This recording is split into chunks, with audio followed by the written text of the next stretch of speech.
Selamat pagi kepada Bapak dosen dan teman-teman. Kami dari kelompok 7 akan mempresentasikan mengenai gotong royong online. Kelompok kami terdiri dari Aldo Permana Dewantara, Nahia Faras, Dias Anjar Pratiwi, Nober Aris, dan Yohanes Prastianto.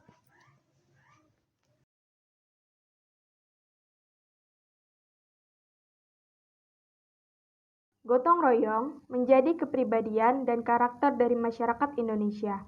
Dilansir dari situs resmi Kementerian Pendidikan dan Kebudayaan Republik Indonesia, kata gotong royong adalah bekerja sama untuk mencapai hasil yang diinginkan.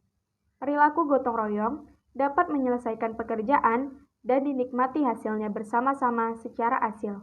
Gotong royong sendiri sebagai solidaritas sosial yang terjadi dalam kehidupan masyarakat, khususnya mereka yang terbentuk dari komunitas. Di era pandemi saat ini, gotong royong juga dapat dilakukan secara online. Salah satu kegiatan gotong royong yang bisa kita lakukan secara online yaitu menggalang dana, entah itu tujuannya untuk kegiatan sosial, mendanai sebuah karya, dan hal-hal lainnya. Kegiatan gotong royong online melalui penggalangan dana tersebut dapat kita lakukan melalui platform. Salah satu platform yang dapat kita gunakan yaitu kitabisa.com. Di sini saya akan menjelaskan mengenai faktor pendorong terciptanya platform gotong royong online. Yang pertama adalah perkembangan iptek. Perkembangan iptek yaitu ilmu pengetahuan dan teknologi memiliki dampak yang besar terhadap masyarakat.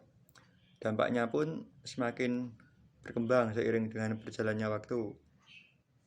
Salah satunya adalah terciptanya platform digital gotong royong online. Sudah kita ketahui bahwa dulu kita gotong royong secara langsung atau secara offline. Namun sekarang kita bisa gotong royong melalui online, seperti menyumbangkan dana dan masih banyak lagi. Yang kedua ada rasa solidaritas. Rasa solidaritas manusia juga berperan penting dalam munculnya platform digital tersebut. Karena tanpa rasa solidaritas manusia rasanya tidak mungkin akan ada seperti itu. Yang ketiga ada ketimpangan sosial. Ketimpangan sosial tersebut contohnya seperti tingkat kemiskinan yang tinggi, kurangnya pendidikan yang memadai, dan masih banyak lagi. Bisa juga akibat dari bencana alam sehingga tergerak hati manusia untuk membuat platform digital gotong royong online tersebut. Dampak positif. 1. Donasi mulai dari Rp1.000. Jadi, aplikasi Kitabisa memudahkanmu untuk berbagi secara rutin karena nominal donasi. Nominalnya jauh lebih kecil daripada di website. 2. Kalkulator zakat. Melalui fitur kalkulator zakat, kamu tahu berapa nominal zakat dan profesi yang harus kamu bayar. 3. Sesuaikan galangan dana. Dapat mengatur galangan dana yang diinginkan melalui dari paling mendesak, sesuai, terbaru, hingga yang paling sedikit. Bagaimana dampak negatif dan positif, dan apa pengaruh pada masyarakat? Dampak negatifnya, beberapa situs donasi online memberikan kemudahan dengan melakukan pengiriman data lewat form yang sudah disediakan dalam situs penyelenggara. Sebaiknya kamu berhati-hati dalam pengisian data pada form seperti ini. Jangan sampai nomor kartu debit atau kredit yang kamu berikan malah disalahgunakan. Selalu pastikan situs donasi online tersebut adalah resmi, asli, serta atau mesin pencuri dana. Apa aja sih manfaat dari perubahan sosial dari platform kitabisa.com? Yaitu yang pertama, simple atau mudah. Di sini kita dapat memberikan donasi dengan sangat mudah. Kenapa? Karena kita tidak perlu susah-susah untuk mencari orang yang akan kita berikan donasi. Cukup mengikuti alur yang ada, otomatis donasi yang kita berikan sudah dikelola dengan sendirinya. Selanjutnya yang kedua yaitu cepat. Kini ketika kita akan memberikan donasi, dapat kita lakukan dengan cepat dan praktis.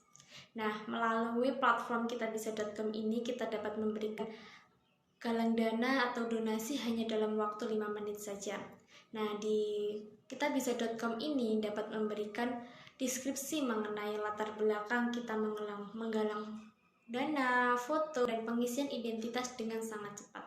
Selanjutnya yaitu yang ketiga, transparan. Maksud dari transparan ini, kita sebagai calon donatur kita tidak perlu takut tentang soal penggalangan dana ini. Nah, di kitabisa.com ini kita dapat mengetahui jumlah donasi yang akan kita dapatkan secara real time.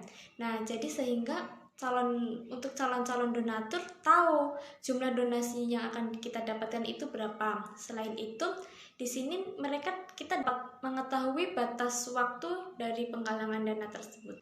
Yang keempat, mudah. Zaman sekarang ini karena adanya teknologi yang semakin pesat, ketika kita akan memberikan donasi, kita dapat melalui transfer ATM atau kartu kredit. Nah, sebaliknya untuk para yang menerima donasi dapat melalui transfer ATM maupun kartu kredit. Jadi transaksi pembayaran donasi juga semakin mudah untuk dilakukan. Tentunya kebaikan jadi jauh lebih mudah untuk dilakukan. Yang terakhir yaitu fleksibel. Banyak sekali pertanyaan ketika kita akan melakukan penggalangan dana secara online, yaitu cara pencairan donasi yang didapatkan. Apakah ribet? Butuh dokumen banyak? Sulit? Tenang. Di kita.com ini kita dapat mencairkan dana yang kita dapatkan secara kapanpun. Nah, jadi orang yang kita bantu juga akan segera tertolong.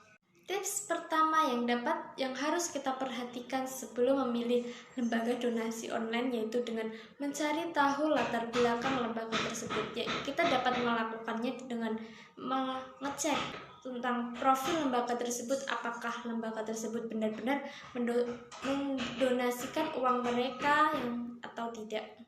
Yang kedua yaitu rekening tujuan donasi. Sebelum melakukan donasi online, alangkah lebih baiknya kita juga memeriksa rekening pengumpulan dana yang dipakai. Nah, bila rekening tersebut atas nama suatu lembaga, lakukan terlebih dahulu pengecekan latar belakang untuk memastikan kredibilitas lembaga tersebut. Yang ketiga, yang terakhir yaitu situs pembayaran yang aman.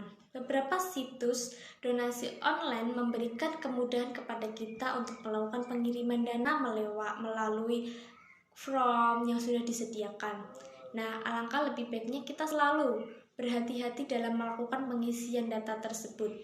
Jangan sampai nomor kartu kredit yang kita berikan justru malah disalahgunakan.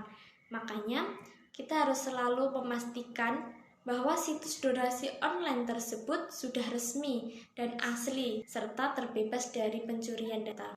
Oke, baik teman-teman semua.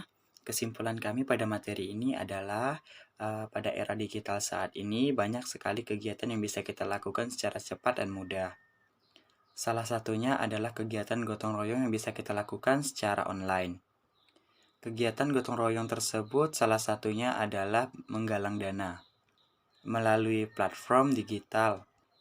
Nah, teman-teman, faktor pendorong adanya platform digital ini adalah perkembangan iptek, rasa solidaritas, ketimpangan sosial, dan masih banyak lagi.